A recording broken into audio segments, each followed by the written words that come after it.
If you had to start from scratch and build $1 million brand as quickly as you possibly could overnight, partner with an influencer as your co-founder. You do the marketing and business side. All they've got to do is turn up and post the product, and you unlock that sort of automatic audience that way.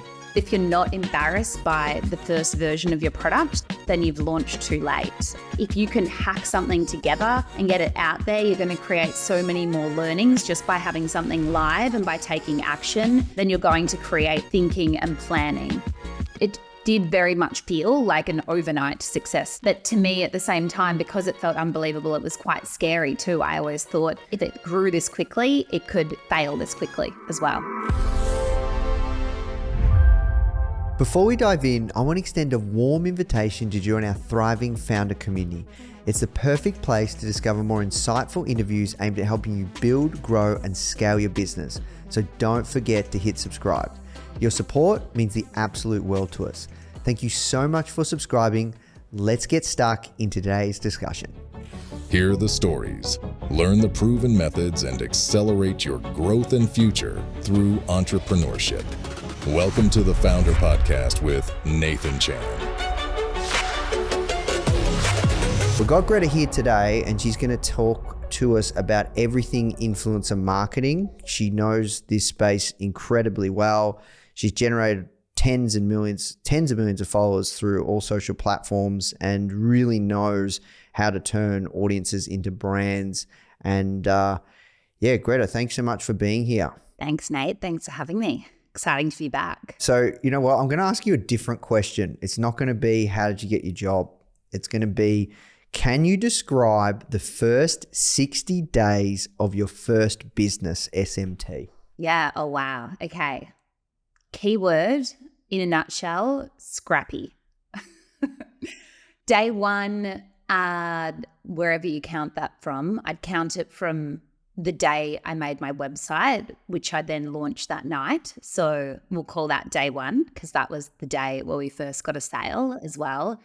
I Googled how to create an online store. Shopify came up, didn't know what the word e-commerce was, just wanted to know how to charge people money for my product because I'd been making it for them for free. And I felt it was awkward to be like, hey, could you actually transfer me for that? Because it's actually getting expensive to make it for everyone for free.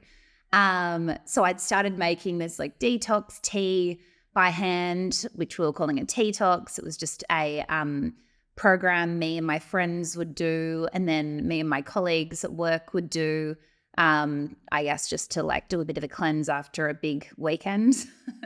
I was 22 at the time, and the reason I talk about this a bit, that I had $24 in the bank when I first started was because I'd been making this product by hand for people and I didn't really know how to charge them.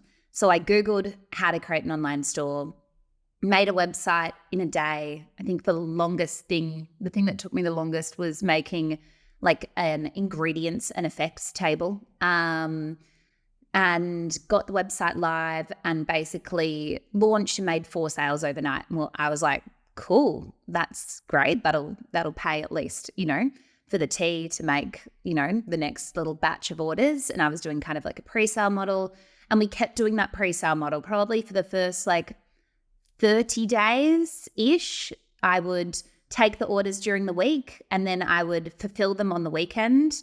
So definitely a pre-sale. I didn't know that was called a pre-sale model. It was just that I didn't have the money to buy the tea or the ingredients yet, and I didn't have the time to fill the orders until the weekend because I was working full-time still at that time. So I was still working full-time for probably around the first like month of the brand, but it started to grow really quickly. So I went from, making $1,000 in a day when our first ever influencer posted. That was like our biggest day of sales to date. So I kind of realized that, the more we grew our social following and the more we could collaborate with like people that had a social following, the more our sales would grow. So then I started making like my weekly wage in a day. Then I made my monthly wage in a day and I quit my job and went all in on the business. So the next kind of month after that was just getting everything kind of set up to scale.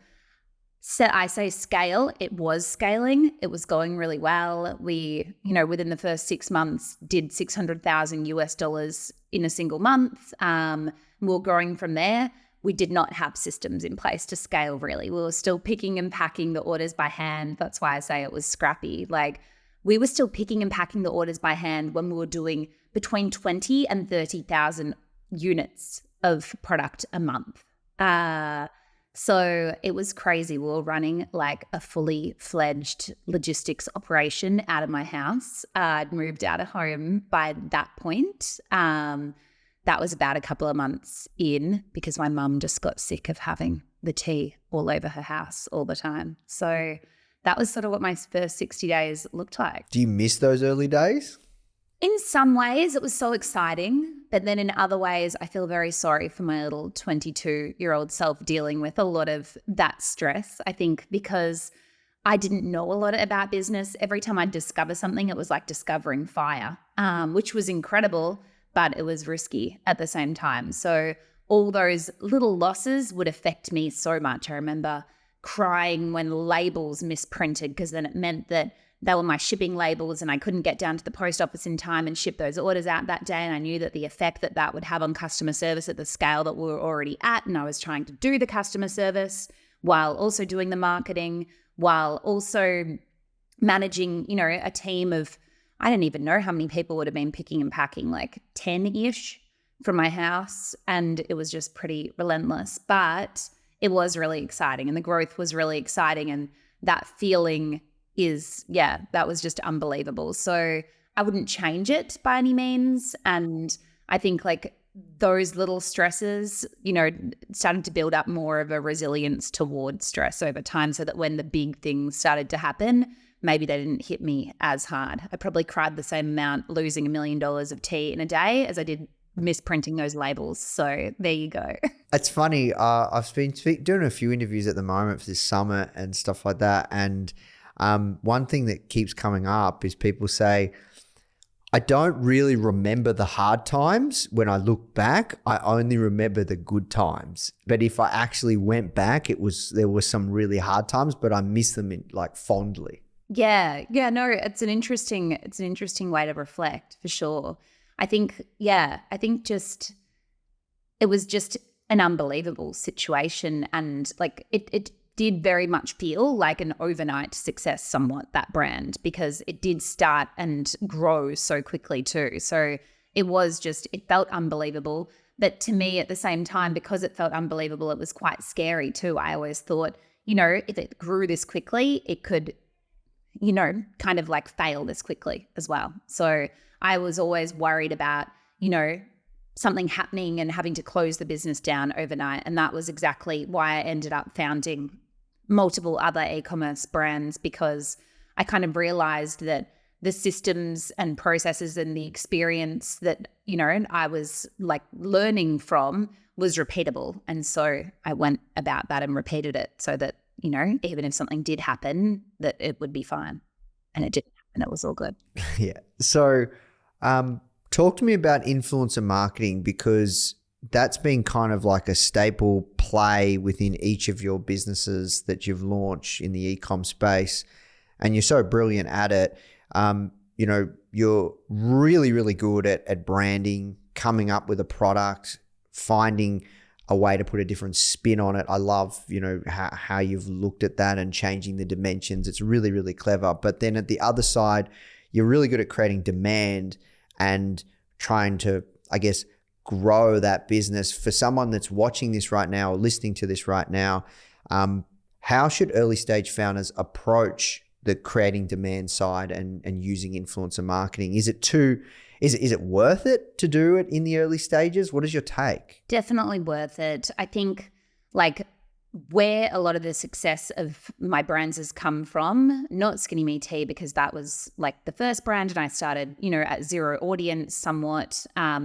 With that brand, I think we had like 100 followers on Instagram or something when we first launched that brand. But the other brands, and like you said earlier, were that sort of like audience first, product second approach, which I'd like sometimes refer to as market product fit. So having a market and finding a product for that market as opposed to the other way around.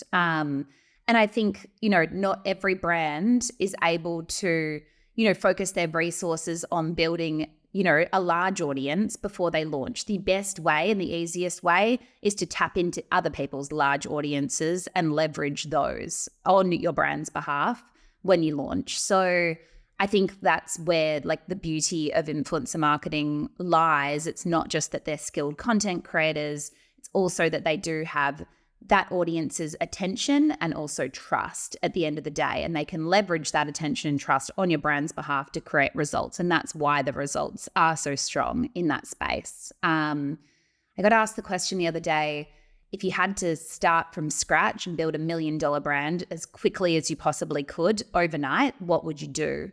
And I basically just said, the fastest way, if you want to say fastest for $1 million e-commerce brand, would be to partner with an influencer as your co-founder and launch an influencer co-founded brand whereby you do the marketing and sort of business side for them. All they've got to do is turn up and post the product, and you unlock that sort of automatic audience that way.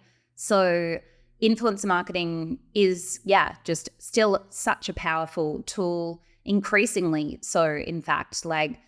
I would say for one of our clients for Hey Influencers, we've generated over $10 million in attributed revenue just through influencers as a channel for them.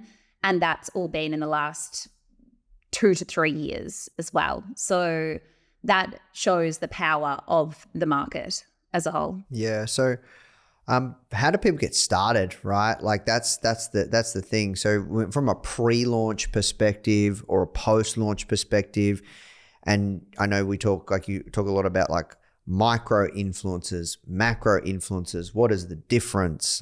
Talk us through, how would you get started? How would you do this? Yeah, there's kind of a couple of different approaches that you can take. You can take a tiered approach, or you can take a micro influencers at scale sort of approach. I would usually suggest the micro at scale approach if you're on more of a budget. If you're bootstrapping, if this is your first business, if you're starting sort of from scratch, I would probably recommend micro and nano influencers at scale. If you are, in a place where you're launching a product under an existing brand, you've got some budget, or you've got some funding behind you with the brand that you're launching, then I would look at more of a tiered approach. And what I mean by a tiered approach is having, say, one macro influencer that's quite general, maybe 3 mid-tier influencers in 3 different niches so that you're able to test those different niches. Say you're launching a cookware brand. You might want to test the mum niche, you might want to test the foodie kind of niche, and you might want to test the busy working professional niche as well, teachers, nurses, people that are posting about their everyday life in that way. We find that niche works really well as a whole across the board. I think it's just a really authentic way to share kind of your everyday. So they're the 3 niches I'd probably test for a brand like that. And so 3 mid-tier influencers across there. And then you might look at something 15 micro influencers and 20 nano influencers, for example. And in terms of the scale of influence and what I mean by this, a nano is kind of from maybe around 2,000 to 5,000 followers. A micro is 5,000 to 50,000. A mid-tier we would classify as 50,000 to 300,000, and a macro is above 300,000 followers. So that is what I would call a tiered approach. The micros at scale approach is where you can really kind of test the audience at scale, test, I guess, which different niches and channels are working best for your brand as well. They're the main 2 things that we always test at Hey. Your niches, so the different kind of I guess customer avatars that influencer represents. And then also your channels. So that might be Instagram versus TikTok, for example. So a micros at scale, which we kind of often include nanos in, I would call at scale anything over 25 collaborations in a month. I would be targeting for a launch campaign around 30 collaborations. I think like one of the key things though, just quickly to flag there, because 30 does, it is a sizable number. It's great because you are going to create like, a big enough splash with the campaign. You're going to be able to find some top performing influencers that then you can re-collaborate with ongoing. So say you find 10 out of those 30 that worked really well for your brand, you can put them on 2 to 3 month retainers for your brand. And that's where you really start to see sort of the compounding effect of influencer marketing. Then say from that point, you collaborate with 20 to 30 influencers ongoing and you're always finding 5 to 10 new top performers a month. You're adding 5 to 10 into that group that are going to, consistently drive results over time while you're also testing the others at the same time. So we're always testing new collaborations and then focusing in on our collaborations. And when we're testing new collaborations, the best way to kind of go about that is a product for post campaign. So just seeing who is willing to accept your product in return for gifting. And the best way to do that is through stories now on Instagram. So just stories only. A lot more influencers of a lot higher quality are much more likely to accept your product just in return for gifting, just for stories. If you try to do a feed post in return for product for post, depending on really depends on the retail value of your product as well. But if you do try to do that, you may get some people buy it. You'll need to do a lot more outreach to convert them into like a send out or a collaboration. But the quality will be lower. You can get really high quality people still just for gifting with stories. And at the end of the day, we find stories the best way to test conversions as well, because the two main metrics that we're tracking for are conversions through their personalized discount code. So say it's Greta 10 for $10 off. And 20 people use that code, you can track the sales for your brand. And the other best metric is that cost per click. So cost per sticker tap in the stories. And we ask for those insights after the campaign. So, we'd be aiming for under like a $2 cost per click, basically, to then re-collaborate with that influencer a lot of the time. I mean, again, of course, depends on the product price and the conversion from your website as well.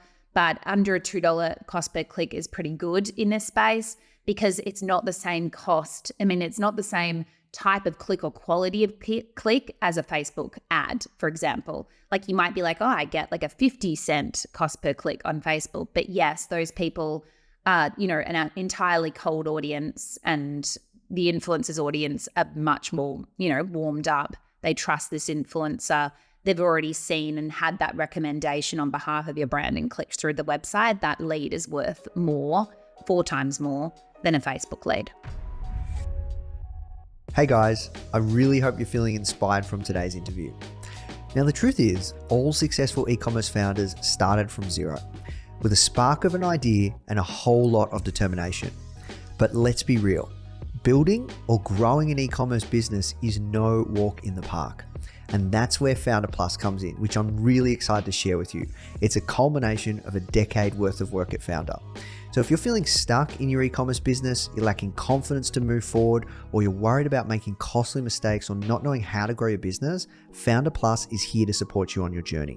You get access to a customized learning pathway with proven frameworks from successful e-commerce founders for fast results, incredible programs, a supportive community, weekly live mentorship, exclusive savings on startup tools, and 24/7 real human support. Try Foundr Plus today for just $1 for 7 days so you can accelerate your business goals. Visit foundr.com/start $trial or click the link in the description to claim your trial. All right, now let's jump back in the show. Yep, makes sense. And when it comes to influencers versus creators, what is the difference? Is there a difference? Is like people aren't called influencers anymore, they're called creators. Is that's just the cool term now? So to me, a creator is somebody who, whether they're an influencer or not, creates content on your brand's behalf, but just submits it directly to your brand without needing to post through to social. But an influencer is someone that has the audience as well as the content creation side. Yep, got you. And that's how we do it. Yep. And so if you were starting, you'd look at a tiered approach, and Well, no, actually, you said if you were starting, you would look at a micro approach, right? A nano and micro approach, 25 to 30 for your pre-launch, and do gifting stories only. But if you could, you'd try and get feed posts if you could, but probably unlikely. Of course, if you can, yeah. It's better leading in with stories though than asking for a feed post and then seeing, if they really love the product and they've done a good job. The other thing, then they might post to feed. The other thing you can do is once you see that story converted instantly on the spot, you can then pay them to do a feed post as well. They've already got your product, that already worked as a story. It's just a great kind of introduction piece before, adding that paid element to the campaign. Yep. And then the next question is, how do you identify? How are you identifying like really solid influencers with the highest chance that their post will generate into great, not only just great content, because that's a lesson that I've learned from you as well. It's not just about making them money straight away. It's about the content that you get and actually reposting that content, resharing that content, using that content in ads. But how do you identify? From a content perspective and also a conversions perspective, it's somebody who is quite familiar with direct-to-camera selling. So they might go, they might do a lot of like just storytelling in their stories, like on Instagram, for example, direct to camera, with their face in the frame, speaking to the camera, persuading their audience to take a certain action.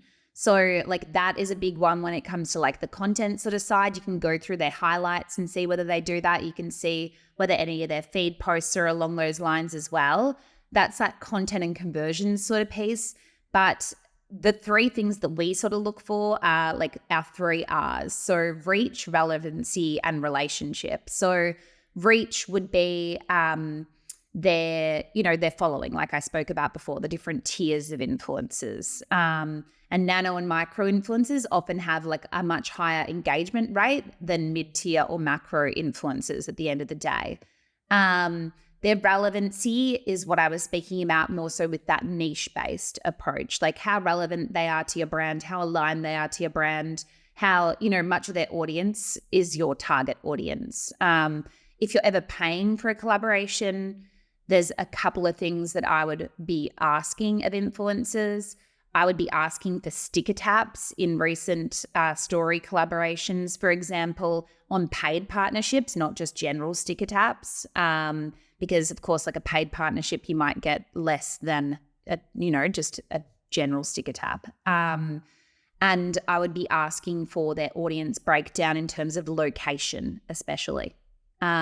Gender as well, gender and location. Because if you're only selling to Australia, for example, and the majority of the influencers' followers are based in the UK, that's kind of useless to your brand as well. So they're a couple of like kind of key metrics that I'd be looking for there. Yeah. And the best way you think is just a coupon code, standard coupon code, or affiliate tracking link? Like how do you, We do a blend. We do like UTM tracking links, so either via Google Analytics or like a link tracking site like Bitly.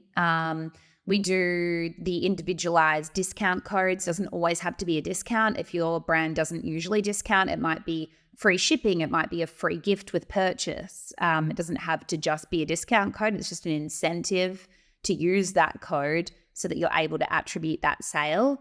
Another thing then, that we do is that cost per click analysis through their insights after the campaign for tracking. And then another really good one is post-purchase surveys. So just having a Shopify app installed where it pops up and says, how did you find out about us? And they can select the way that they heard, like Facebook ad, whatever else. The hard thing in the post-purchase surveys that you need to remember is they may not attribute it to an influencer. They might be like, oh yeah, I saw your ad back then, but then, it's difficult because they might have had multiple touch points and they don't know where to attribute it in that touch point. Yep. Okay. And then what about negotiation? What's your take there, right? How do you negotiate with influencers? Sometimes I guess they might have an inflated sense of worth or value. Like, how do you work out all that side of things? Yeah, of course. I mean, like the key kind of levers in negotiation are like what you're asking for and what they're, charging for that, of course. So like what you're asking for in terms of like deliverables, like you might have asked for a lot in terms of deliverables. You might have gone in pretty hard and been like, I want, 1 to 2 feed posts and I want 3 story sets. Like the easiest way to start to get that down then is, of course, reducing the deliverables as well.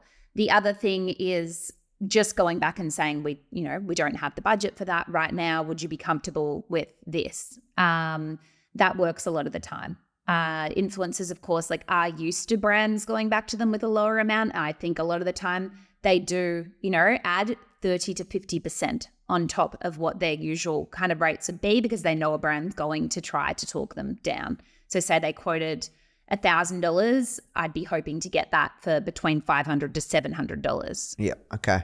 And then that's great. And then last question around just influencer marketing. Do you have any crazy stories, or what's the best story that you could share with us on like a successful influencer partnership? Can you give us an example? Yeah. So for one of our clients, we generated $1 million in attributed revenue in a single month. And that was through Twitch streamers, actually, on Twitch. So gamers as well. So we sent out to, I think it was 300 micro Twitch influencers in a single month. And we got $1 million in attributed revenue from those 300 send outs. So they were all gifted. Wow. That's crazy. Can you tell us, like give us an indication of what the product was? The product was in the wearable space. Okay. So something like loungewear or something, right? Yeah. Okay. All right. Awesome. That's crazy. All right. So we have to work towards wrapping up. We're going to move to the hot seat round. Rapid fire questions and answers. Let's go. This is going to be easy for you. What e-commerce tools do you use daily in your business? Yeah. So, I mean, in Hey, for example, because we've spoken a lot about influencer marketing across the board, the 2 tools that we would use the most would be a tool called Mighty Scout for campaign tracking. So basically, say you're sending out to those 30 influencers and you want a tool that can automatically pull in anytime that they post on your brand's behalf. You'd go through and say, you'd tag the influencers' names like Greta, Nathan, whoever.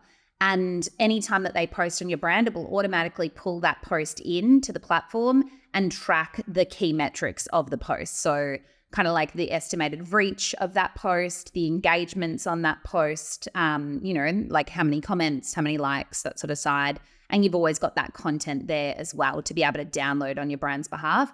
The other main tool that we use, and I know you've used this in the past, Nate, with Healthish, I believe, is Woodpecker. So that's a tool that you can send out to influencers and you can set up automatic follow-ups.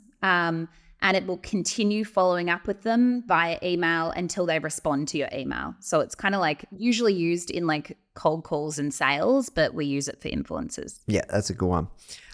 What's the biggest challenge you're facing when it comes to influencer marketing right now, or the e-commerce space? Yeah, I mean, I think that influencer marketing wise, rate inflation is a difficult one because a lot of creators and a lot of really small creators, a lot of the time are seeing the content that's, around creator rights and things on platforms like TikTok, and they think that's necessarily applicable to them at the very start of their journey. When you're first starting out in any industry, it's like how you need to go and do an internship at a brand to potentially get into, the marketing space as a whole once you finish uni. You need like your foot in the door there.